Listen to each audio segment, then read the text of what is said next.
Got ourselves a big event on tap this week. It is the Arnold Palmer Invitational at Bay Hill Club and Lodge. We got Rory Mcilroy at the top and a lot of big studs in the field as well. We're going to break things down here from a DFS perspective and let you know which of those studs we like and our favorite golfers in each salary tier on FanDuel. Welcome on into the Heat Check Fantasy Podcast powered by numberFire. That's right here on the FanDuel Podcast Network and numberFire.com. My name is Jim Sonis. I am a senior writer and analyst for numberFire.com, joined here as always by Brandon Gdula. He is the managing editor for numberFire.com. And Brandon, ya boy, Colin Morikawa, another win, ruining my Brooks outright. So a little salty with Colin, but you get to gloat, so you can do that. I'll sit here and stew a couple more days. No, I actually can't gloat. No, you can gloat because like you were early on Morikawa initially. Yeah, sure. But I actually, it hit me last night when I was preparing for. I just realized that I'm not wearing a hat because I had some technical difficulties. So, does that mean that I win the bobble hat? Like, is that the rule? No. But yeah, like you kind of hear whenever someone withdraws with an injury or that someone has like new equipment, you're like, oh, I wish we'd have known that this was a thing. And so I applied that with Colin Morikawa changed his putting grip for the week before his win. And he lost 7 strokes putting, but he was 5th in strokes gained tee to green. So you say, oh, that's exactly what you're looking for like a bounce back because Colin Morikawa is not going to lose 7 strokes putting. Had I not known that he changed his putting grip, I would have loved Morikawa last week, but I was like, no, I have this good info. It's just like an equipment change or an injury. It's a new putting grip. I need to see it first. So I liked Morikawa like initially, and then I was like, you know what? I got to cross some guys off for the WGC. And I was like, well, Morikawa, he needs to show it with the putting grip. So I don't know. I mean, got to keep this one in mind whenever we tilt that, it works out in the other direction. I guess. Yeah, the flip side of that is that we knew that something was messed up with Matthew Wolff. And like, that was pretty obvious. He had withdrawn because of the hand injury. There was a lot of like visible frustration. And as a result of that, despite the fact that we had been on Wolff previously, we said on the podcast last week outright, like, we're not using him this week, and he withdrew. So like, there are anecdotal situations where we can avoid good plays as a result of information, potentially like information overload, paralysis by analysis, stuff like that. But there are all situations where it benefits us. So I don't know what it breaks out to long term, but I would say that it's not bad process to take information that you have and be reactive to it, because sometimes it will get you off of really bad plays as well. Yeah, and I think you just have to take the good with the bad, I guess. But it's important just to remember, like, it's impossible to quantify some of these things. Yeah. And so you can say, hey, a new putting grip with bad putting stats he's going to figure it out because he changed his putting grip. Or you can say, like, he's got to learn how to putt again with this new grip, which obviously he would have done before he implemented it. But, I don't need to linger on it, but it's just one of those things that, I thought like about the talk about the injury report and stuff, it can work, but this kind of information also can not really matter. Yeah. So it's definitely a situation where you have to take things on a case-by-case basis. I think with the Wolff one, it was pretty obvious that like avoiding was smart. Maybe with the Morikawa one, maybe it should have been logical to buy in, given that like you said, he's not going to lose 7 strokes putting again. And like, but you're like, is he going to be bad again? Lose right. like 3, 2. Like, very you can't win, but right, exactly. So case-by-case basis type thing, but it's fun to see Morikawa win, fun to watch exciting players do well. Morikawa Bunga, of course. Again, wish it would have went Ben Brooks. Could have got a nice little runner-up for Morikawa, but regardless, we'll move on.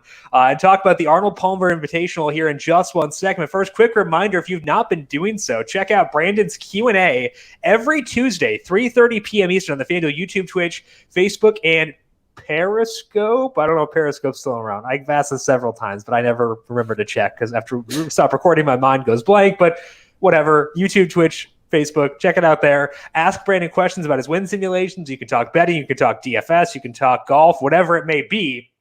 Ask him questions about this week's event, Tuesday, 3:30 p.m. Eastern on each of those channels. Also, a lot of stuff here on the numberFire Daily Fantasy Podcast feed. We have Tom Vecchio doing Daily Deke and the Daily ISO for NBA and NHL DFS. We have Austin Swain covering UFC, doing really good stuff over there and helping out my lineups quite a bit as well.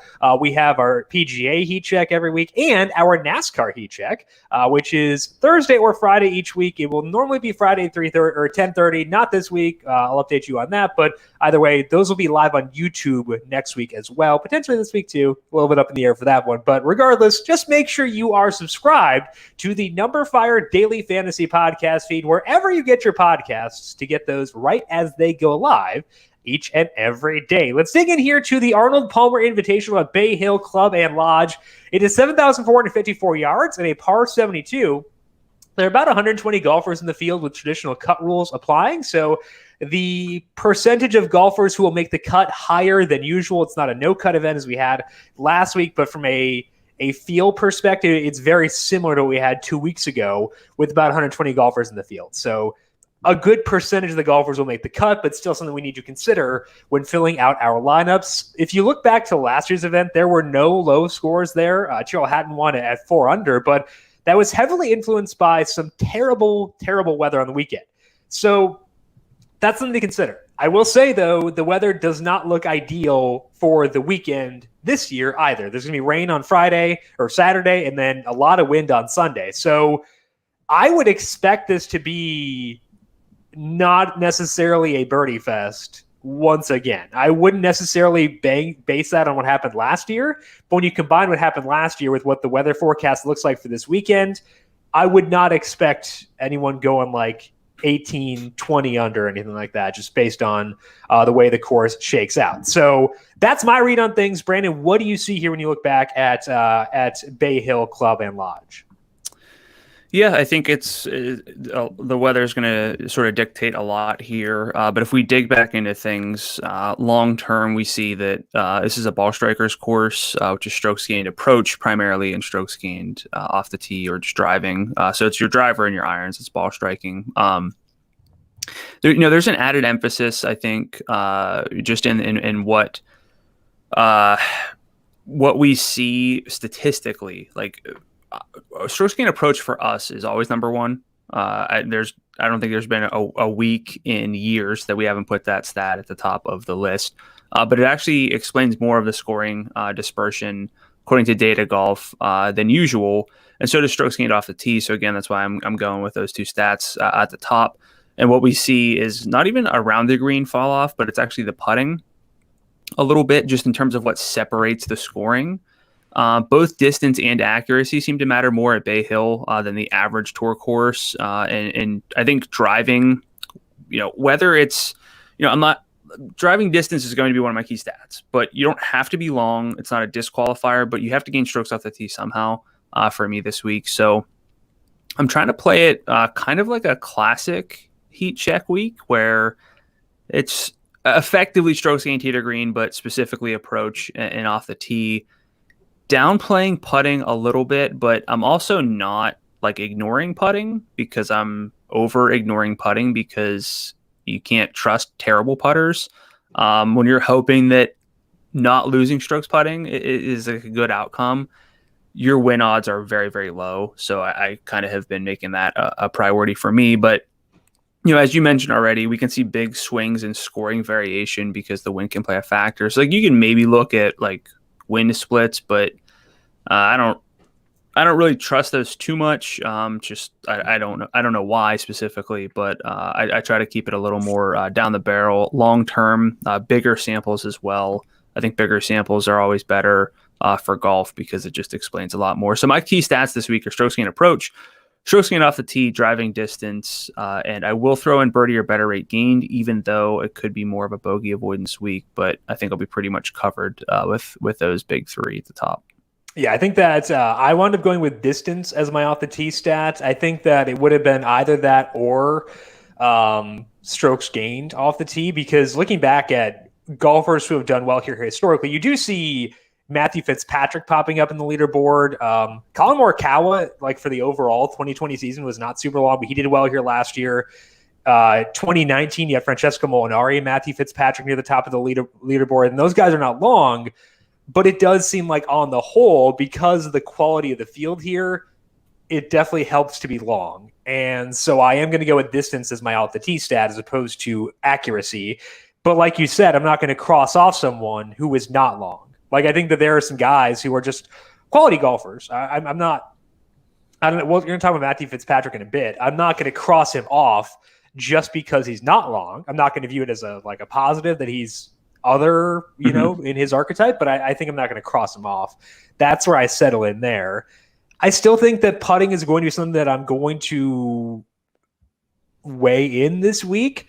I think that the alteration I will make based on the data that you were looking at is I will be more accepting of golfers who may not be great there. Whereas sometimes guys in that department may be a total cross-off. They won't be a total cross-off. I'll still be hesitant with them, but they're not going to be a cross-off to me. So that's the alteration I'm making, is bumping them up, but not prioritizing them. Is that a fair way to phrase it? Yeah. So basically where I think we both kind of have been at this point is crossing almost just, for me personally at least. I've not used Emiliano Grillo in years now, I don't think. Just crossing off, and we got Byung-Hoon on this week. Just like effectively crossing off these putters who are outlierish just terrible. Demonic on the greens. And that's like not an insult. I mean, Ben On knows very well that he's not a good putter. But like, again, if you have to gain strokes with putting to win a PGA Tour event, very, very, very rarely do you see the winner not gaining strokes with the putter. So if you're not gaining strokes with the putter, you're probably not going to win. And if you're not going to win, I don't really want you in my FanDuel lineup. That's another distinction I've made. And yeah, a top 10 from a huge value play is fantastic. Like Billy Horschel last week at 7,900, great play. But that's pretty rare to see golfers that low in tough fields. And it obviously depends on the field. But yeah, I think so this week, you have to be elite tee to green. And if you're elite tee to green and not a great putter, I will consider you. If you're like okay and you're a bad putter, then that's a cross off. I think that's a good way to phrase it. So like the Corey Connors type guys, they are more viable this week than usual because they are elite tee to green. And I think that's kind of the archetype you want, is be more accepting of bad putting, but they need to be really, really good elsewhere to make up for that. We're just more willing to use them this week than usual. FanDuel and Mountain Dew have teamed up to bring you Mountain Dew Super Trade Day NBA contest, celebrating one of the most exciting plays in basketball, the three ball. Enter FanDuel's free-to-play Mountain Dew NBA three-point challenge on March 3rd to compete for your share of $3,333 in cash prizes. All you have to do is select 3 players who you believe will hit the most three-point shots on Wednesday night. The best part, the contests are free to play. March 3rd is coming up on Wednesday, so download the FanDuel Fantasy app and start building your lineups today. For more details, visit FanDuel.com or download the FanDuel app today. Eligibility restrictions apply. Let's take a look at golfers who have done well at Bay Hill in the past. And we had to start things off here with a former winner at Bay Hill. Rory Mcilroy got the crown back in 2018. He has been in the top 6 in both events since then, and he is the favorite to win this week as well. But Rory, not quite his usual self recently. So, Brandon, what do you see with Rory both at Bay Hill and recently, and how do we handle him as the favorite this week? Sorry, I'm going to ruin the flow of the show and go back to the three-pointer thing just because... Did I mess up some wording? Because No. Okay. I love the 3-ball. And I had... in high school, I had a 79% three-point attempt rate. So almost 80% of my field goal attempts in high school. Daryl Morey listening to this is like salivating. Well, I got shoehorned into only being able to shoot 3, so it really messed with the rest of my game. Yeah. So my actual percentage was really terrible, but I'm very proud of almost an 80% three-point attempt rate. So you were in on the money ball movement in basketball before it became cool. Yeah, I mean, I just got stuck in the like with when I played JV, I was like sort of doing everything, and then and when I moved up to varsity, I was like, hey, you shoot. If you get the ball and you're open, shoot it. Don't dribble. I was like, this is really messing with my head. So, but anyway, just they told you actively not to dribble. Yeah, my coach told me if you dribble, you got to pass. Even though that was a big part of my game was going in the post too. But anyway, it just brought some flashbacks, and I just see my 3-point whiff rate is 79%. In that, I mean, I airballed 79% of all 3-pointers I took in gym class. I would never be allowed to play organized basketball. People know better than to do that. All right, yeah, we'll talk about Rory, who's a much better athlete than you and I combined. Oh man, Rory would kick my booty. I can guarantee you that. But yeah, he's straight up dominated at Bay Hill in his career. He has 6 starts here since 2015. His worst finish is 27th. He has 5 top 11 results, and he's finished top 6 in each of the past 4 years, including a win in 2018. He does it like how you'd expect. If you go back through like how he's getting these good results, it's generally with elite iron play and with driving. The putting overall has been kind of lukewarm in most of the finishes, aside from his win when he gained 10 strokes with the putter, according to Fantasy National, which is actually the best since around 2012. I think that's when their full info goes back to, and they have a few events before that. But like basically, his career best putting performance came with his win here in 2018. And we've talked about this, but a lot of like the flack against Rory right now is like unjustified. Like he's been very good.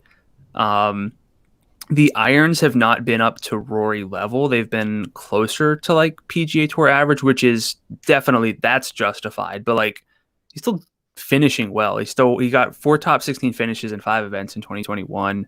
He's trending back up. There's a lot to like with Rory, and I think he's also on Bermuda this week, which is where he putts best. So I mean, I think everything from a FanDuel perspective this week starts with Rory McIlroy and what you're doing with him this week. So where does he stack up for you?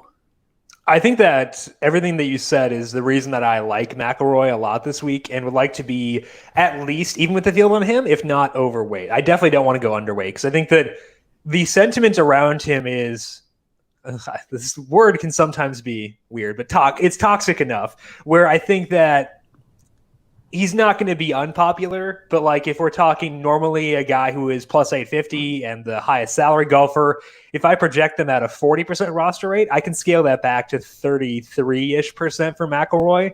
That's enough where I feel pretty good going overweight on that. The concerns that he has, I think, are most pronounced with the putting. But like you said, we might be able to downplay putting this week. Bermuda is his best surface. He has done well here in the past, which may allow the approach play to tick back up. And we know that long term, the data on McIlroy there is absolutely top notch. Very good distance wise, very good off the tee still. As you said, getting good finishes.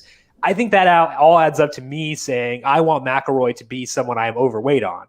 So again, he's not going to be overlooked because of the sentiment around him, but I think that it does allow us to get 7-ish percentage points off of his projected roster rate, and I think that's beneficial. So to me, I think it's a good week to go overweight on Rory. I think that for a cash game, he's the first person I lock in because I think that the gap between him and the field is big enough. So I'm in on Rory for sure. What about you? Yeah, I mean, he's the best process play of the week for sure. The salary of $12,300 is not necessarily prohibitive. We do have like some solid plays in the 9,000 range, even the 8,000 range I'd be okay with. But for as good as Victor Hovland is, the $400 difference in salary between the two is a little narrow for me. So I think Rory is pretty much a lock for cash game lineups. And yeah, I'm always okay fading the chalk. I would probably agree with you at this point where Rory probably won't be quite as popular as an 8.5 to 1 favorite might be. Especially with Tyrrell Hatton in good form, past winner at 11.5, and spoiler alert, there's a lot of buzz on Fanshare Sports for Francesco Molinari, which is nice to see. Yes, so like understandable because Francesco's golfing better recently, yes.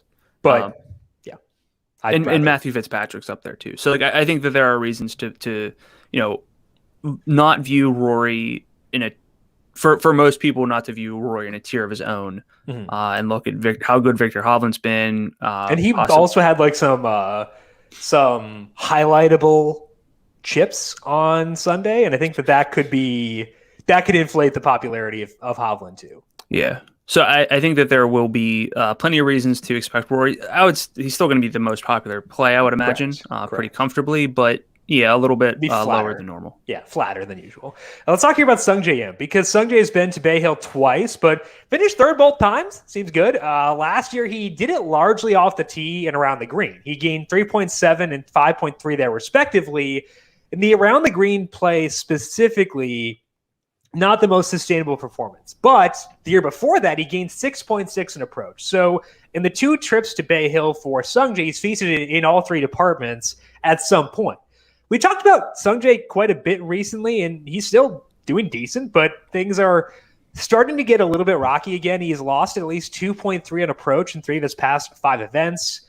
Still 30th there over the past 50 rounds per Fantasy National, and there was a spike week in there too. So although he's having some bad weeks, the good week's still in there too. Now we know Sungjae, good Bermuda putter. We know he can show a ceiling, but there are some the concern around Sungjae is starting to bubble up a tiny bit again, which I had kind of been okay back on him again. Now I'm questioning that again. So I don't think that Sungjae is someone who is off my radar at 11-3, but I at least have some concerns. So talk me through your view of the concerns of Sungjae. Are you on him at 11-3 or no? Not specifically. So this field's not nearly as deep and as consistent top to bottom as we had last week, but it's still deep enough where you have to make decisions. And this is something that got me off of Sungjae Im a while ago, but he came out and had these amazing irons, and we were like, oh, this guy is, he has the game to do this because the irons are there. So if anything else is just a bonus. But the irons kind of slipped off, and then they bounced back up, and now they're coldish again, especially when you adjust for the fields he's been in too. So, he's going to gain strokes off the tee, specifically by hitting fairways. He's not particularly long. He's about field average there in terms of percentile rank. So a little bit, boosted by the short game. And the irons aren't quite there. So I would be okay just assuming I won't have any Sungjae Im, because I have at least 2 guys in the, I would say, low to mid 11,000. If you can include Tyrrell Hatton in the mids, I don't know. You get pretty... no, he's literally in the middle. Okay. Yeah. I just never know. I get nervous. So I would rank him at least 5 is the literal middle. I don't know. Whatever. I don't know. What have I done to deserve this? Yelling at me on I mean, I like to yell at you. On live YouTube. That makes me nervous. It's a good pastime. Also, live YouTube is such a strange phrase. I don't want to say live TV because it's not, but it's close enough. YouTube TV is a thing, so we can count that. I think that the guys beneath Sungjae make me feel okay taking more of a wait-and-see approach. Also, Tyrrell Hatton, above him. So the guys around him, I guess I should say, they make me more okay missing out if Sungjae does have a spike week this week, because they can also have spike weeks but don't have as many red flags right now. So, if we're talking range of outcomes, Sungjae is here, they're more here. The ceiling is similar for them, but the floor is better. So as a result of that, I'm okay not going to Sungjae, especially because we see a lot of guys with good course history get bumped up. I could see that happening to Sungjae this week, even though Fitzpatrick is right there too. He'll get that same bump. Hatton will too. I'd rather take my shots at Hatton ceiling versus Sungjae's for this week, and Paul Casey too. Because again, old style heat check for this week, which means our next 2 guys have to be heat check staples. This is old school heat check. Back when we were putting is kind of random. We knew it mattered, but we were okay downplaying it a bit, which meant that we wound up targeting Luke List often. And it meant on Fridays, I was sweating Luke List making the cut very often. He often did not, because he would just absolutely boot one off the green from 5 feet away, and it would send me into a tilt zone. Potentially, we can downplay putting this week. So can we go to Luke List as a value play? I don't know, but maybe. He did not play here last year, but really most of the guys with really good form here are like more of the studs, and we need to talk about some values with good form. He played here 3 straight years prior. His finishes were 17th, 7th, and 10th, so that checks out. He definitely struggled in November and December, had missed 4 straight cuts before a string of pretty reasonable finishes, 21st, 10th, and 30th at the American Express, the Farmers, and the Waste Management, respectively. Data Golf actually shows that TPC Scottsdale was very similar in terms of statistical fit to Bay Hill, so you have that angle as well. And List ranks in the 85th percentile in adjusted strokes gained tee to green over the past calendar year, according to my adjustments. 5th percentile in putting. So it depends on just to the degree that you are willing to punt with putting. But again, I said, if you're elite tee to green, which, 85th percentile, that works for me, you can overlook it a bit. So I'm okay with List at 9,000. However, I will not play him in a cash game. Correct. I also think part of the issue I have with Luke List is that I think there are a lot of guys with salaries not that much higher than his who I'd rather get to. I think that the low, we talked about this in Slack, but like the low 9,000 range is one I've been off for a while, but like this week it's pretty loaded, and there are a lot of guys there who I like. And I think the key for me down there is that there are guys I like who are pretty good at the ball striking. Like I'm not sacrificing a lot in the ball striking department, who can also putt decently well. So although I do think that I am more interested in List this week than I usually would be, I still don't know if he'll crack my player pool. The one thing I will say in favor of him potentially being in my player pool is that I think I'm going to be in this range a lot because I don't like the 8,000 range as much. So I think that what I'll try to do is pick the studs that I want and then be okay having 3 to 4 golfers potentially in the low 9,000 range. I could see myself taking that type of approach this week, trying to avoid the 8,000 range and loading up on a tier that I do think is pretty good.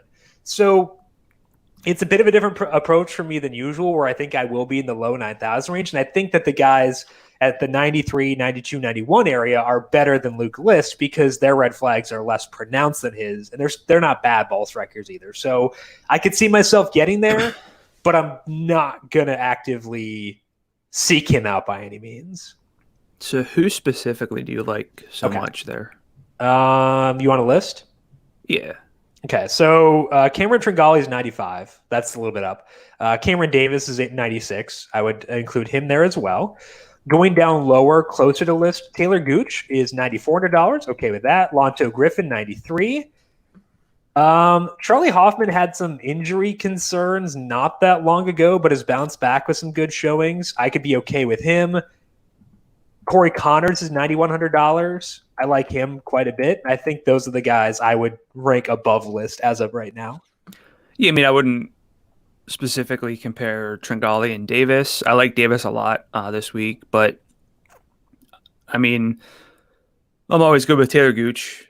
He's just so balanced and good enough at everything, never to play himself out in terms of process. I consider Lonto. I'm not there with like Hoffman. So I think List is more. Hoffman was definitely the lowest one on that list, but I think I would still potentially go him above List. I think it's just more. I'm probably going to have to stick with my studs, narrow down the studs at the top, and then rotate in these guys because I do not want to put a whole lot of exposure on Corey Connors. Get too exposed to like even Taylor Gooch or some guys right below. So I think List is more a rotational play. Like I said, he's not a cash game play, but I think that there's a path to success for him for sure. I think there is, yes. I just think that I like those guys a little bit more, and that results in me not necessarily prioritizing List for this week. Now, I mentioned that I like the low 9,000 range. That's not to speak ill of the high 9,000 range. There are some guys there who are legit rock stars who I do like this week. And that's the one downside of living that low 9,000 range is it's tougher to get back up into the high 9,000 range. And part of the reason that I want to get back there is another one of our old heat check favorites, Jason Kokrak. And the reason that I want to talk about him is because he went full Kokrak here back in 2019. And that alone is worth discussing because it was a marvel. In that year, 2019, Jason Kokrak finished 10th at Bay Hill, which is fine. Totally cool. That's great. But he finished 10th while losing 4.1 strokes putting. He did that because he gained 12.2 strokes tee to green, more than anybody else in the entire field. So he was basically a parody of himself, where he was a monster tee to green and a monster in a different sense on the greens. That was actually one of 3 top 10s for Kokrak at Bay Hill, though the others were back in 2014 and 2015. That was a long time ago. They were aided by some good putting. That's tough to bank on. But on the flip side, it does seem like things have been getting better. Kokrak has not lost multiple strokes putting in an event since early August, and that's allowed him to rack up a win in 3 top 10s in the past 15 events. So if we're going to emphasize ball striking, that would seem to point us toward Kokrak, who has a very good history here. The approach has been a little bit more volatile recently than usual, but are you buying Kokrak at $9,800 for this week? So I'm not going to talk you out of him. He's not my preferred play in that range, and as much as I like Rory, I like a balanced build as usual, just because I think this mid-tier, these guys hugging the 10K number from pretty much either Taylor Gooch or Cam Tringali and up, you can build a lineup with 6 golfers. Of course, dig down for maybe one golfer closer to 9,000, but you can feel good with all of your golfers as opposed to jamming in Rory and having to play someone like a Wyndham Clark or just dig the whole way down the list. So I'm not going to talk you out of Kokrak. He's not my favorite play in this range. I actually don't quite know who it is because I like Will Zalatoris at 10K, Sam Burns at 99. I'm okay going back to Harris English, even though the form is not good. It's going to be not good until it's back, just because he's probably just not as engaged after the win. But Cameron Davis as well. So again, Kokrak's not someone I'm going to talk you out of because I don't see anything in the profile to do so. But he's just not my priority because I like other guys a little bit better. I think that the I like other guys better angle is correct. Zalatoris obviously makes sense, but Sam Burns I think is tremendous. Shocker. He's not the new Kokrak because I think that he's better than Kokrak, but he's become a guy we talk about a lot on this show. But it's been for good reason, honestly. So I'm going to keep going to Burns. Definitely would rank him above Kokrak. So I'm not going to rank Kokrak first in this tier, but I think that I could see myself getting there. Now, as you were talking, I was filling out a lineup, and it was a situation where I had 9,800 left for my final golfer. I would rather reshuffle things elsewhere to find the extra 100 to get to Burns than settle for Kokrak. So I think if that helps frame my mindset here, that's the way I'd phrase it. So I want to find the extra 100 to get to Burns when I can, but if I really can't do it, then I'm okay settling for Kokrak, but it would definitely be settling as opposed to prioritizing. Let's take a look at golfers who have been doing well right now, and a guy who was impressive last week coming through on your angle of getting guys who are good at placement was Matthew Fitzpatrick. Had a really solid weekend, was in contention Thursday through Sunday, and he's a good golfer. He also has a good history here. So he's worth discussing in either section. We have him in the current form section, but I think that's for good reason. What do you see with Matthew Fitzpatrick right now? Yeah, I mean, like you said, could have been in the course form discussion because he's finished 27th, 13th, cut 2nd, and 9th at Bay Hill over the past 5 years. But the current form definitely worth discussing in its own right. His 2021 on the PGA Tour shows a 5th at the Genesis and an 11th at the WGC Workday, which is good enough. But he also had a 17th in Dubai on the European Tour. Missed the cut at Abu Dhabi on the number. But my data shows, and this is just PGA Tour data, but shows him in the 92nd percentile in adjusted strokes gained tee to green over the past calendar year. Very good off the tee, specifically from driving accuracy. So not going to gain distance necessarily, but should gain strokes off the tee. 99th percentile in putting. It's a really, really, like, we have, I would say, 5 or 6 stud golfers at the top. I think Fitzpatrick's part of that. You could maybe make the case that he's oversalaried at 11-1, but if you play the angle that it's windy, it's a little more difficult.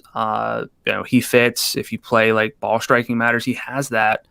I don't know. I think that Fitzpatrick is one of the best plays of the week, and I'm sticking to it. So what are your thoughts on him? Let me talk to you about Paul Casey, because I think that he's in the same range, and they're in the same range, and I think they're both intriguing, but just for very, very different reasons. Because I was really, really off of Casey over the summer. His approach wasn't as elite as it had been usually, and that made the issues with his short game a lot tougher to tolerate. But things have swung back in a pretty big way since January 1st, though. He's been to 4 events in 2021, and Casey has been top 12 at all of those, including a win at the Omega Dubai Desert Classic. He was 12th at the Saudi International in a good field there.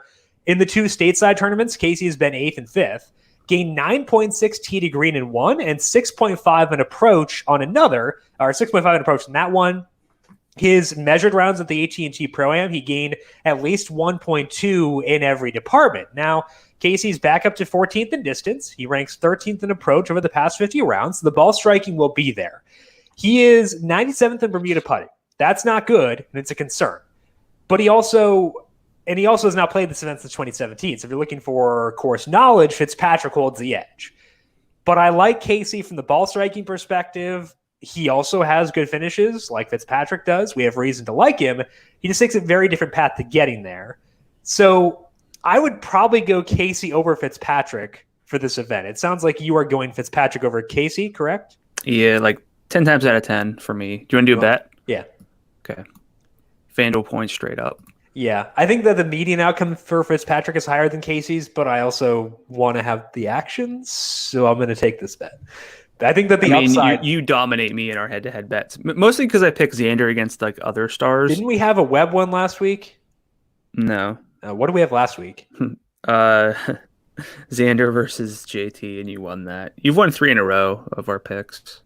It makes up for me being terrible in the bobble hat, so I'll take that. But I think that Casey, I like the way he gets to his scoring. And like I said, and you mentioned this too when talking about Fitzpatrick, this could be a situation where we need to grind pars, and you're going to trust Fitzpatrick to do that over Casey, by a really wide margin. He said he loves to grind pars, which is weird, but that's what he likes, and that could be in play this week. So if we take that angle, Fitzpatrick is a better play. I just like Casey's upside more than I like Fitz. I like the more volatile option, and Casey definitely fits that. Yeah, for me, the ball striking, the tee to green is very, very close. And then you factor in the massive gap in putting. For me, it's Fitzpatrick over Casey. I'm not going to push back on Fitzpatrick too much because I think that he's a good play. I just happen to like Casey more. What about Fitzpatrick compared to Tyrrell Hatton? Because Hatton is kind of in that same range. Now, you could do both because if you decide to go more balanced, which is something you had mentioned before, you could just get both. But what about Hatton relative to Fitzpatrick? Well, porque no los dos, as they say. Why not both? But I think Hatton and Fitzpatrick are my favorite plays at the top. Outside of Rory from a process and obligation standpoint. But, I said Rory's a lock for cash games, but you can build one without him and still feel pretty good about it. And after building one earlier, I think I could see myself not using Rory. I'd still like to, but I could see myself not doing so.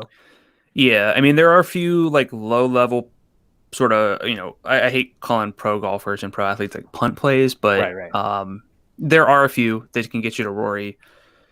And again, it's not a huge gap. It's 800 between Hatton and Rory, but I think at this point I'm going to have Hatton and Fitzpatrick in my bobble hat lineup against you. Mm-hmm. So that's kind of where I am now because I think that I like both of them and I can't really pick between them. If I had to pick one, it'd be Hatton, but I feel good with both of them. We were talking about Hatton or Fitzpatrick versus Casey. If you're talking about a cash game, Fitzpatrick for sure. I would put him in that lineup over Casey. Let's talk about Sam Burns. We talked about both liking him earlier. Tell us why. I think there are a lot of reasons why, but go ahead. I didn't play the WGC Workday, but he's on Bermuda again, which is where he's very, very good. I'm in the 97th percentile in Bermuda putting over the past 100 rounds. That data comes from Fantasy National. We most recently saw him flirt with a win at the Genesis at Riviera, but it comes with like really, really good data leading in, which is why we talk about him so much. He has 3 top 25 finishes and 5 starts in 2021. Had a narrow missed cut at the American Express, and he's predominantly a ball striker who can launch it off the tee and has really big spike weeks with the putter. So like that's exactly what you want. He's gained 6.4 and 10.9 strokes on the greens over, in 2 of his past 3 events. And yeah, he'll fall back from that, but like he has that ability specifically on Bermuda. And even if he regresses back to his average, again, you're not going to lose 6.4 and 10.9 to balance it out. You're going to sort of play more to your baseline. And his baseline is that he's a plus putter. So like, even if he's not gaining that many strokes, he still should gain some strokes because he's a good putter. He's played here 3 times as well. The results are just okay. All 3 made cuts. No finish better than a 36, which came last year, but he's been a train wreck around the greens at Bay Hill. That could, come back this year. It is a concern. But I think Burns is a fantastic play at 9,900, and it's another reason to consider another balanced build yet again. I think that he's one of the best cases against Rory, which is weird. Like you don't want to avoid a good play because you like some in the mid-range. I think that's terrible process in general, but like I think the broader point is that this range is very good, not just that Sam Burns is very good. And it's harder to get in this range if you want to go Rory and like Fitzpatrick or Rory and Casey, et cetera, et cetera. The gap between Rory and like Tyrrell Hatton is not as big as the gap between Sam Burns and Taylor Gooch and who's 9,100, like Corey Connors. Yeah. Like, so yeah. I agree. I think that's the right way to view things. And that's why, like I said, that I'm okay being like, even with a field on Rory or overweight, I'm not going like 60 to 70% on Rory, like 50%.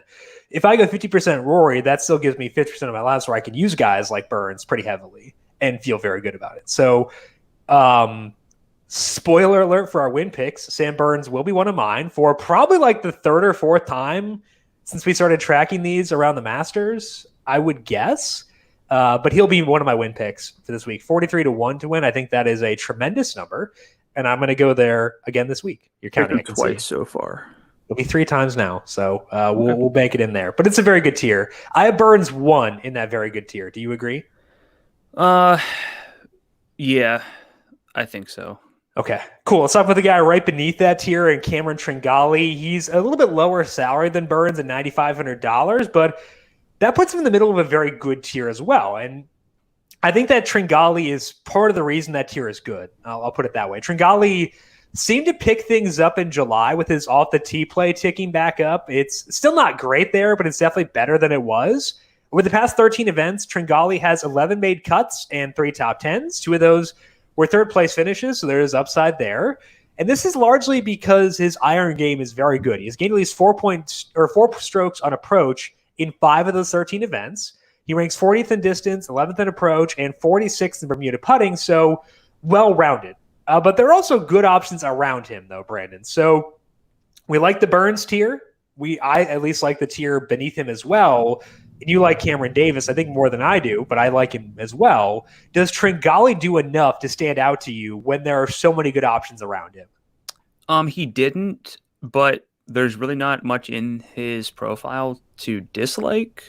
His worst of the 4 adjusted strokes gain stats is off the tee, but it's because he doesn't hit fairways, but he is 76th percentile in distance.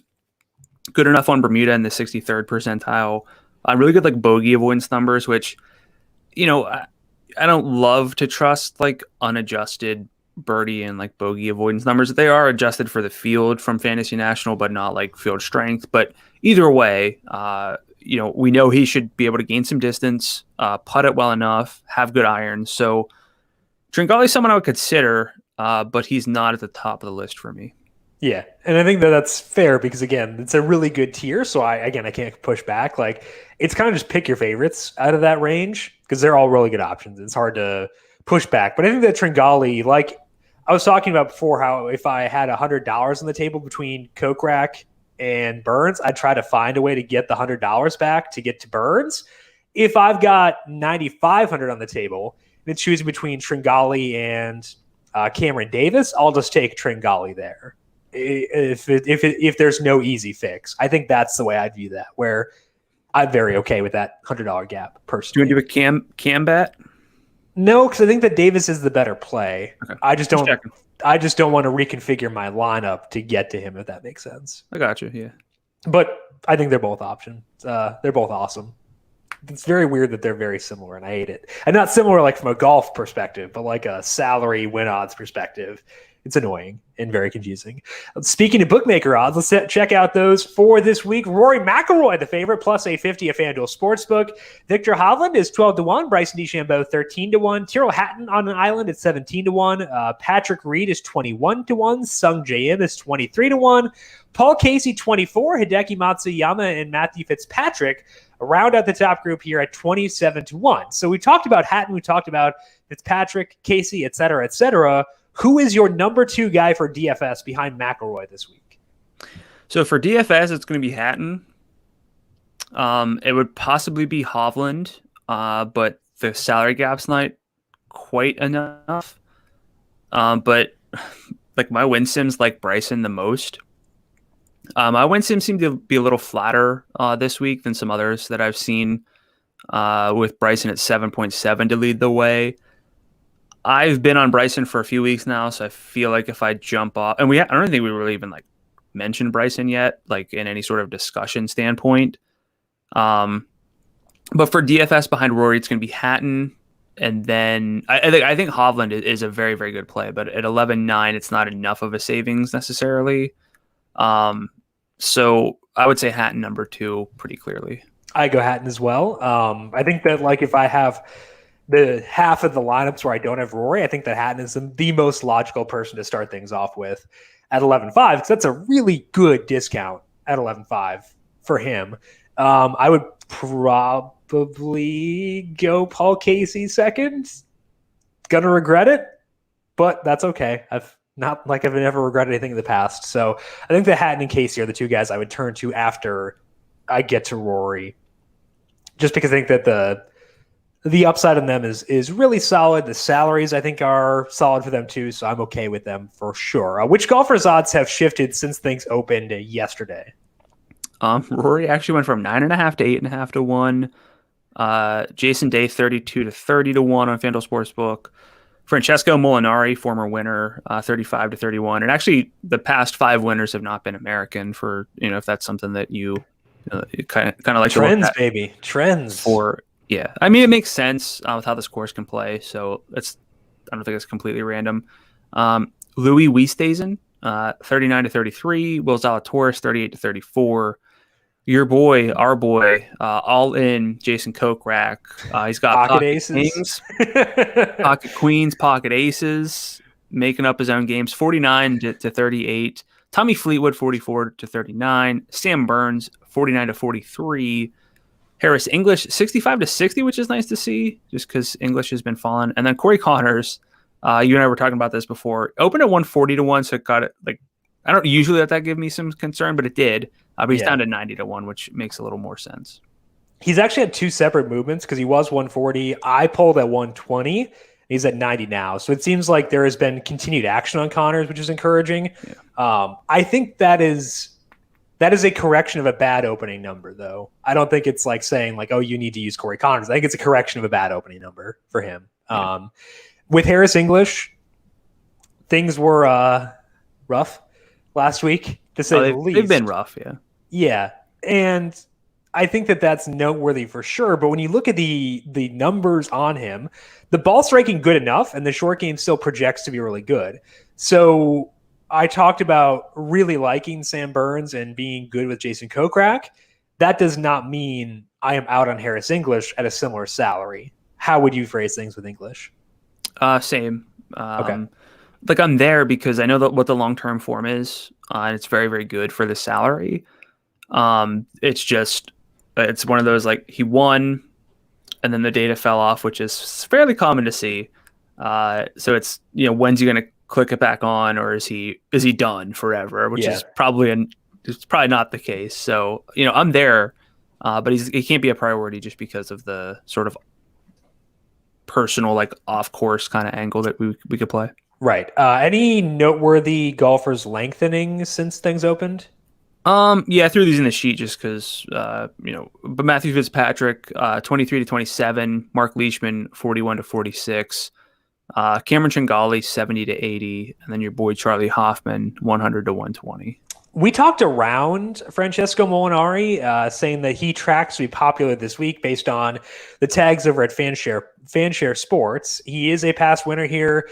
The results recently have been much, much, much better than they were previously. However, I don't think I'm going to get to Francesco this week because I know that he does fit the angle of, okay, some bogey avoidance. It could get kind of messy.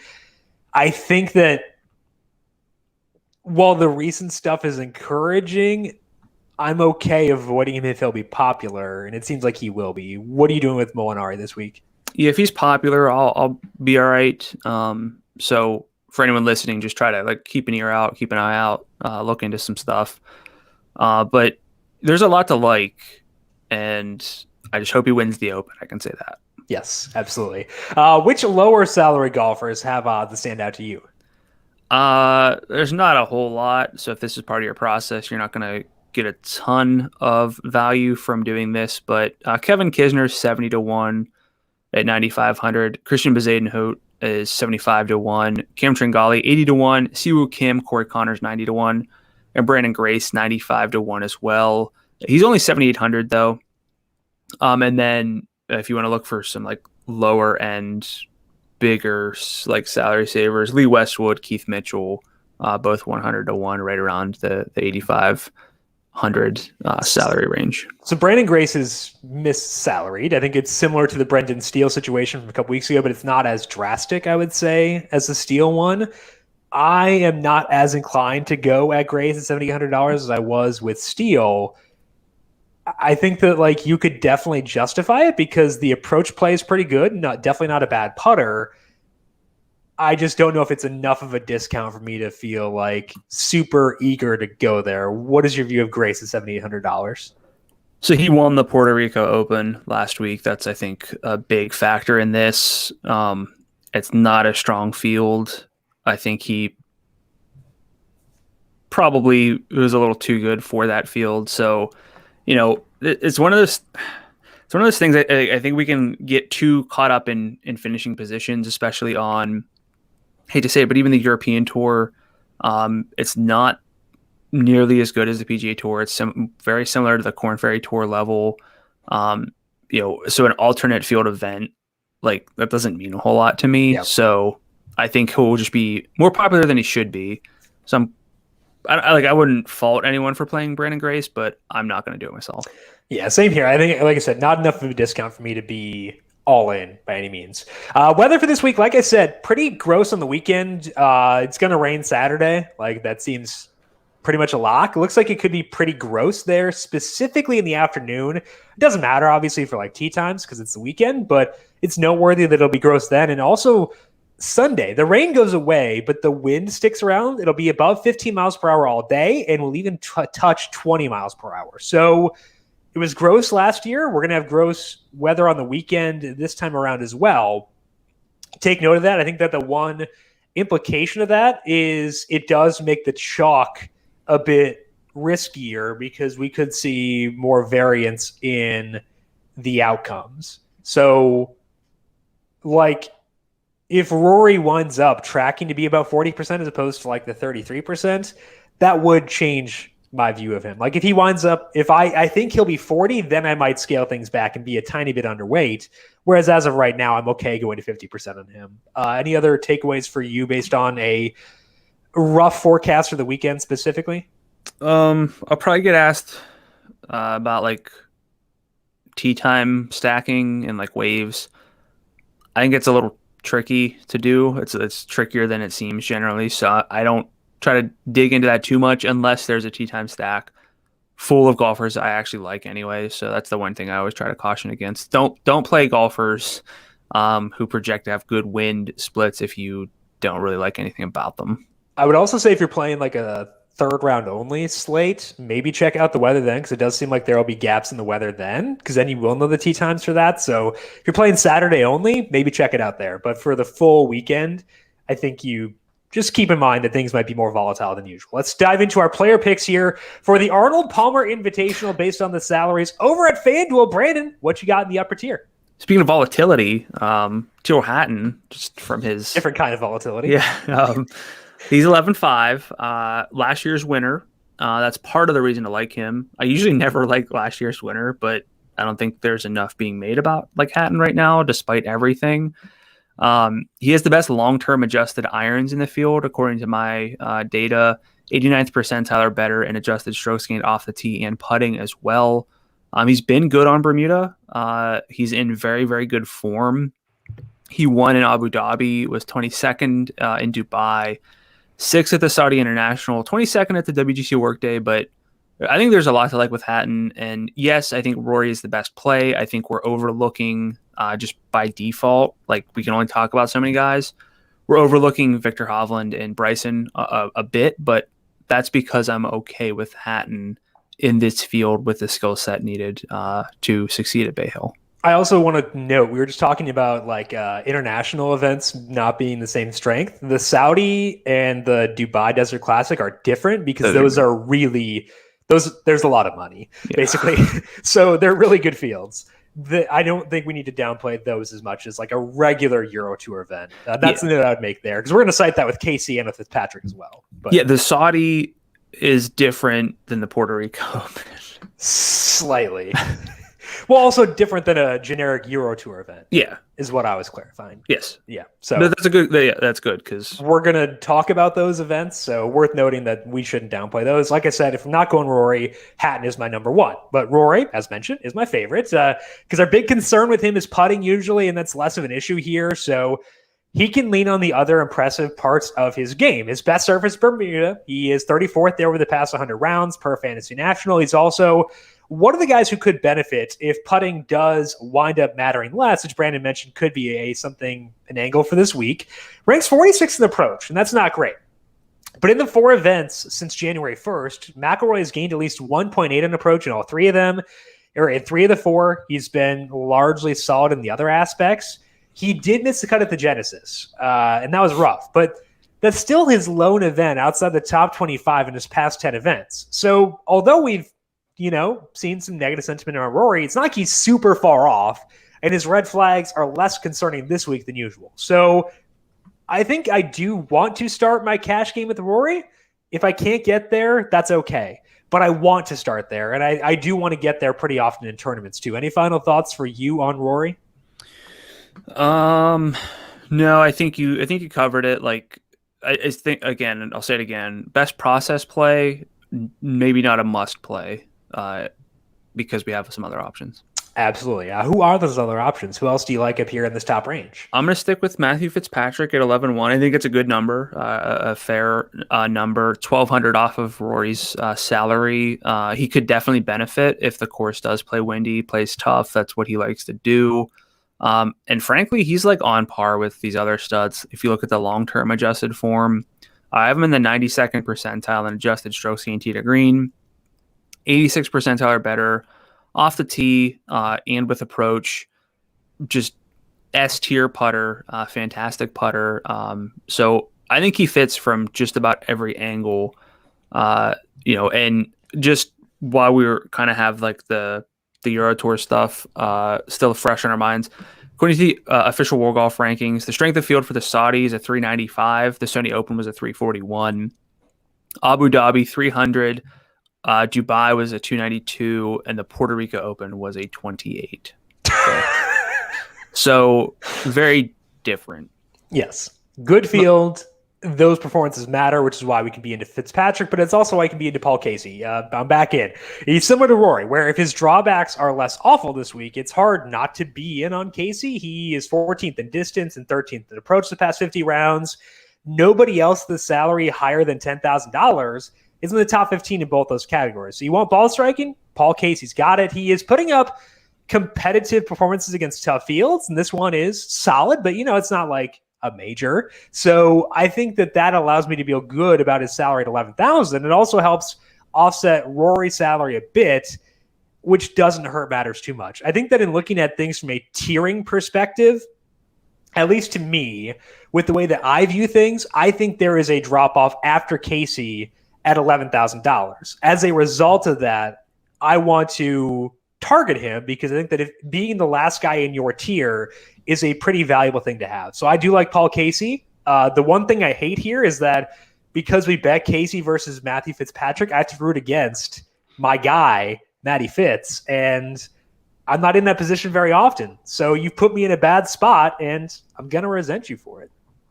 I mean, might as well add it to the list of reasons that you sent me. Got a full chalkboard, just loaded up with the reasons. Let's move down to the mid-range. Another reason to be upset is that you have Sam Burns in your player picks, and I don't. You filled it off first. I know. I wanted to talk about more of the lower 9,000 guys because I do like that range so much, but I'm still going to chalk it up to you. What do you see with Burns here? Everything. I mean, we talked about him already. I like Will Zalatoris. I actually don't like the actual 10K range that much. I agree. So we're talking about balance, but that's probably more like 11 and 9s rather than like building around the 10s. Although you could definitely like your lineup if you focus on the 10,000 range. It's just they're not my favorite. But Sam Burns, just does what we need him to do. His issues are around the green, which could come up again. They've affected his performance at Bay Hill, but we know he's long. We know that he putts really well on Bermuda. We know that he just has the ability to like lead the field in ball striking or strokes gained tee to green. Well, I should probably just say ball striking, not tee to green because of the around the green play. But I think he just does what needs to be done for success at Bay Hill. Yeah, and I think that like I said, he'll be one of my win picks for this week for sure. Another guy I like here, and I want to go down to the low 9,000 range. We talked about Burns, talked about Kokrak, guys up there. I like Lonzo Griffin in the low 9,000 range. I think this is a very good range. And we talked about how we're good targeting non-elite putters this week to get the good ball strikers. But I think with Lonzo, you get a little bit of both. He is 24th in distance and 13th in approach. So the ball striking is there. He's also 28th in Bermuda putting.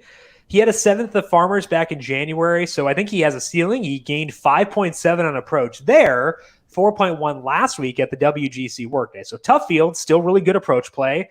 Didn't putt well, but his track record says that he should be good here this weekend.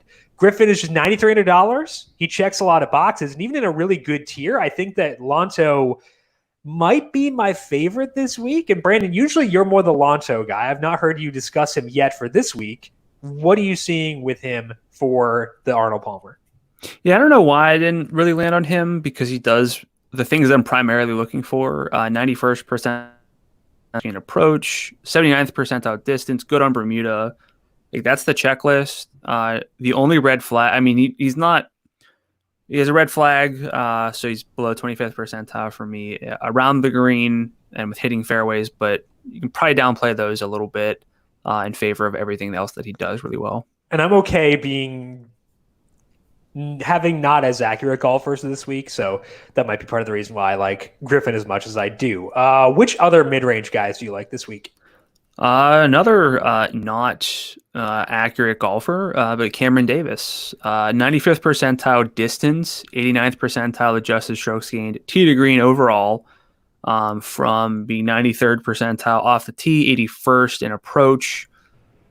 So, like, that's the general checklist for the ball striking. The Bermuda putting is just okay, 32nd percentile, but very good at gaining birdies if the weather's not too bad, but about field average in bogey avoidance. And he's made 5 straight cuts, has the irons going. And what's really important to me now, the more and more we look at PGA stuff, is spike weeks with putting. Usually that means that you can have a high-end performance. If the ball striking is there and you can like get it together with the putter every now and then, that's a recipe for upside. So we were talking about Luke List before, and I know there's a $600 gap, but if I'm going to play the angle of ball strikers and just getting them, I'd rather play that angle with Davis at 96 than with Luke List at 9,000. I think that Davis is very good. I talked about liking Tringali before. I think that he and Davis are pretty comparable. I put Davis a hair higher, but like they're very much similar. Do like Davis quite a bit. They get there in different paths, but I do like Davis.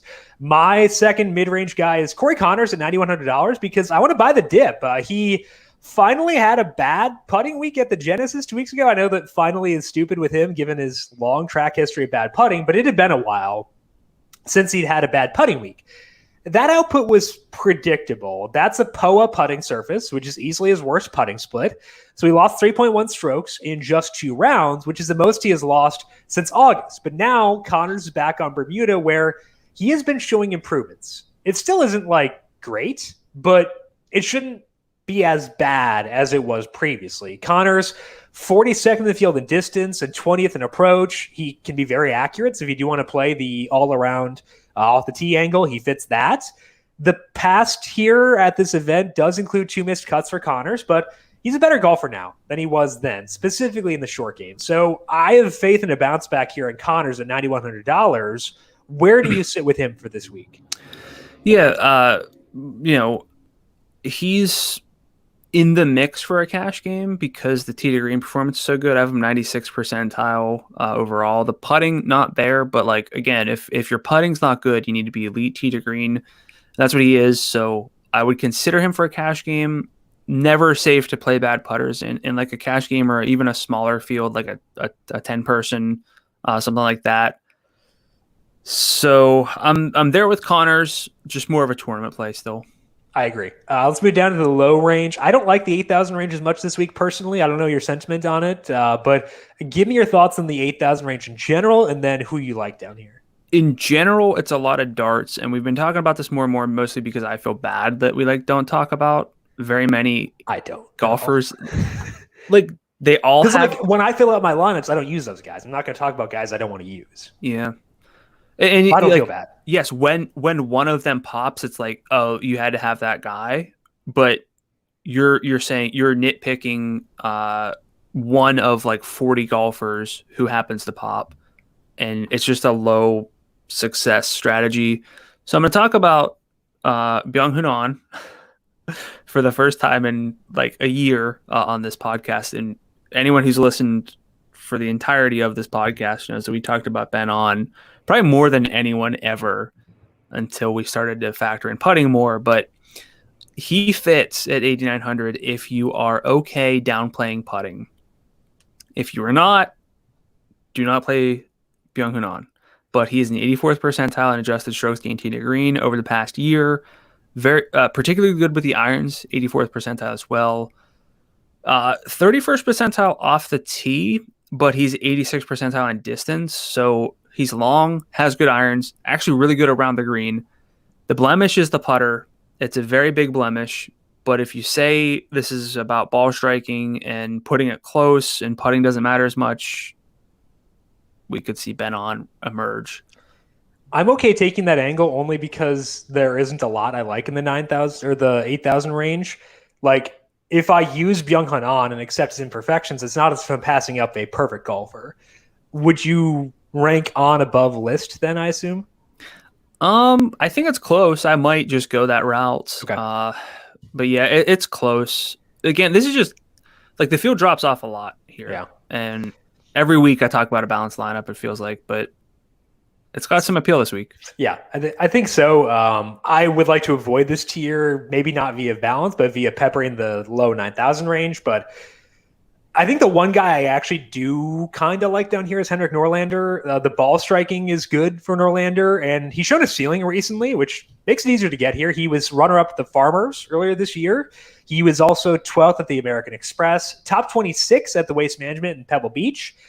He gained at least 1.7 on approach in all 4 of those, and he gained at least 2 off the tee in 3 out of those 4. So the ball striking number is very good.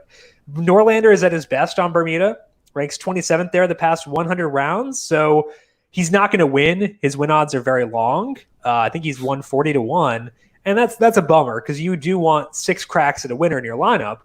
But I think that, especially like for a cash game, if my dilemma is, do I go with Corey Connors or do I dip down to Norlander and maybe get myself back up to Burns? I think I'm going to go Norlander Burns in that scenario rather than Connor versus whatever. So I actually think I'd rather go Norlander in a cash game over Connors. And I actually think Norlander's good for tournaments too. And he's kind of the one guy down here I don't mind overall. What are your thoughts on Hendrick Norlander this week? I like him. 87th percentile or better in both of the adjusted ball striking stats. Good enough on Bermuda at 77th percentile, so I shouldn't say good enough. It's actually quite good for a value play. There are just a few names down here who I'm okay with. Norlander's one of them. Again, I don't love these plays, but they're going to be vital for getting Rory and possibly, like, if you want Rory and Hatton, something like that. Possibly like Rory and Hovland if you want to go that route, but Sebastian Munoz is someone else in this range I like. 8,500, very balanced long-term golfer. Just good for the salary. No glaring weaknesses. He's 60th percentile or better in all 3 adjusted strokes gained tee to green stats. Also pretty long. 66th percentile there. Plus putter on Bermuda. And he kind of fell off a little bit, but bounced back with a 22nd last week at the WGC Workday. The issues for him lately have been the short game. That's not particularly worrisome. So I'm good with Munoz, as well as Norlander, possibly on. You're just throwing darts down here, and that's why you can't really cling to anyone specifically. Yeah, I'm also, Munoz is someone I considered for mine as well, just because the balance is enticing. So I considered him too. Didn't wind up getting there, but I could see myself, if I have too much Norlander, using Munoz to differentiate. The final guy I had down here is actually higher. It's $9,000 for Matt Jones. And he's kind of counterintuitive for the way we've been talking about this event for the most part, because the approach play is not there. But he does everything else pretty well. Ranks 21st in distance, 33rd in Bermuda putting. He is passable around the greens, and it seems like the approach play might be coming around a bit. He has been to 6 events in January. Jones has gained an approach in 5 of those, and he's made the cut in all 6.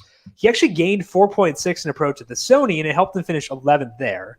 At the Genesis, we saw Jones lose 2.6 in approach, but he actually did enough elsewhere and still finished 8th. I don't think the finish there is valuable because it came with that approach play, but I like golfers who can make up for when they have issues elsewhere. And I think that Jones has enough stuff where he can kind of make up for imperfections other places in his game. So his approach play can sometimes be decent, and the weeks where it's not, he can occasionally make up for with other aspects of his game.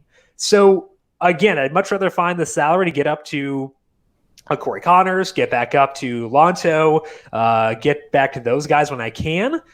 But if I can't quite squeeze it, I actually am okay with Matt Jones at $9,000. And this is not a guy I ever really am drawn toward, so it feels weird, but I'm okay with it. Brandon, any thoughts for you on Matt Jones at $9,000? He's Australian, so maybe we have that angle, but not for me this week. Not good enough. Tee to green. I think there are better options below him. Some kind of out. I'm not going to talk you out of them. I mean, you can. You know what the issues are. Yeah. Just not for me this week. Totally fair. Like I said, it's slim pickings down here for sure. But I think that there is enough there where I could see myself using Matt Jones. Not a priority. Like, I'd definitely go Norlander over him, but I could see myself using him, which has not really been the case for me at any point in the recent past. I'd rather just I like Dylan Fratelli's 8,000, Danny Lee's 7,400. I'd rather just punt with those guys. I would not. Win picks for this week. I already mentioned I'm going Sam Burns. You can also take Burns if you want. I'm still mad about missing out on Brooks last week, but that's okay. We'll make up for it. So I got Burns, and I'll figure out my second one. Who do you want? I've had trouble because I don't really love a lot of the value here. Harris English rates out well for me, but I don't think I'm going to go with him to win just with the form he's in. But the one name I'm probably going to stick with and definitely bet is Matthew Fitzpatrick, especially now at 27-1. Okay, so you have Fitzpatrick. I have Sam Burns. Let me look here. I need to figure out my second one because it is tough to find. I don't think we've mentioned Patrick Reed. I think he's a fine play. He rates out as like an even value for a winner. 21-1 is not particularly great. Like, I know who I want to go Casey, but I can't talk myself into him as a winner because, like, I know he won recently, but it's so hard to project him to have a spike week putting. And so, like, I'm drawn towards him, but that's the reason that I'm having issues, like, actually doing it is that I don't know. I think that, like, this is not a terrible week to just, like, plug a long shot because it's hard for me to talk myself into someone on the top end. So, like, maybe I can just feel good about a long shot and kind of seeing what happens. So,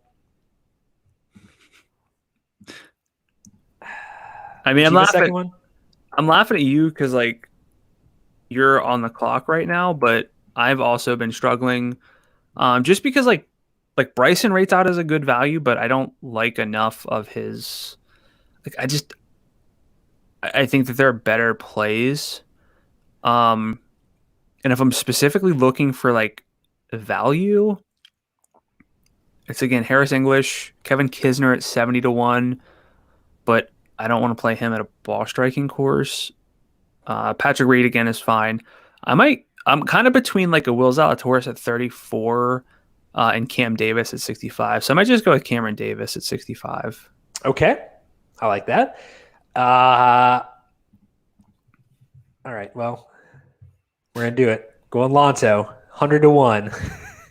I'll go Lonzo, see if we can just win this contest this week. 100-1, Burns at 43. I do not like betting guys that long because they don't win very often. They're tempting. Right. No, they don't win very often, which is why, like, if you look back at my win picks, you could do that. I don't know if I picked anyone longer than, like, 50 so far yet. You had Cameron Davis at 65. That's the fine. Farmers. I think that was the longest, though. Yeah. I don't do this very often. I hate it for NASCAR, too. I'm not a fan of doing it, but I think that in this specific field where it's so hard to find value at the top, I'm okay going deeper, especially, like, if it gets tricky with Wynn this weekend, maybe it gets wild. So this is not an overall thing that I do, but for this week, I will go Lonzo Griffin at 100-1. I understand it. I actually took Lonzo. My longest was Lonzo at 80-1 for the American Express because we're a pro Lonzo pod. But yeah, I mean, especially for what we're doing, we're picking two picks, and we really need the wins. It's less about, like, the best value, and we're not like I would be more inclined to bet Lonzo if I'm betting, like, 5 or 6 winners. For this purpose, we got 2 picks, so it's a little different. It is, but I don't care. So I'm going to go Lonzo. Let's see here. What can we get? Lonzo top 10 plus 750. I can get behind that too. So, actually, no, it's not. That's not as long as I thought it'd be. But whatever. Don't bet that. But I do like him outright at 100-1. So give me Sam Burns and Lonzo Griffin for this week, and you have Cam Davis and Matty Fitz. Okay, so we also have our Casey versus Fitzpatrick head-to-head bet. Were there any others? Okay. No, we only ever do like one or two. All right, cool. So we are all set for the Arnold Palmer Invitational this weekend. Brandon, any final thoughts for you before we send off the good people to do what they need to do? I think it's a good week. Deeper field, but not super deep, so don't dive the whole way to the bottom. I don't think you have to do that this week unless you really feel like it's Rory or Hatton or Bryson or Hovland just running away with it. But yeah, I don't really anticipate that with Wind being very much in play. I think it's a good week to pick your tiers. Pick the tiers you like and decide to live in those tiers versus settling for subpar tiers. For me, that is avoiding the 10,000 range and avoiding the 8,000 range. I love the 9,000 range, every single aspect of it. I think the 11,000 range is very good.